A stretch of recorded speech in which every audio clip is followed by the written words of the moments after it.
মৰমৰ ছাত্ৰ-ছাত্ৰীসকল ইতিমধ্যে যেহেতু গণিতৰ পৰীক্ষা তোমালোকৰ শেষ হ'ল গতিকে তোমালোকৰ এই এক্সাম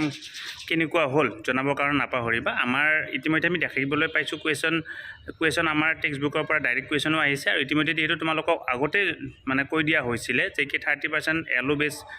আহিব গতিকে 30% তেনেকুৱা ধৰণে বনাই দিয়া কুৱেশ্যনো আছে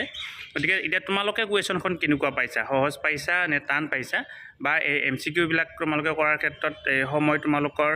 মেকআপ হ'লে নাই মানে ইংৰাজী যেটো হৈছিল MCQ কৈ থাকোতে তোমালোকৰ টাইম মেকআপ হোৱা নাছিল সেই প্ৰবলেমটোৱে হৈছে অনুগ্ৰহ কৰি জনাবৰ কাৰণে নাপাহৰিবা কমেন্ট বক্সত কমেন্ট কৰিবা আৰু কোন ডিস্ট্ৰিক্টৰ পৰা কৈছা সেইটো কথা ক'বা এই পৰৱৰ্তী পৰ্যায়ত যেহেতু তোমালোকৰ বিজ্ঞানৰ পৰীক্ষা আছে তাৰলৈকে তোমালোকক শুভেচ্ছা জনালো আৰু লগতে কিছু সময় পিছতে আমি সব MCQ দিবৰ কাৰণে চেষ্টা কৰিম তোমালোকে চেনেলটো সাবস্ক্ৰাইব কৰি ল'বা বুলি আশা কৰিলো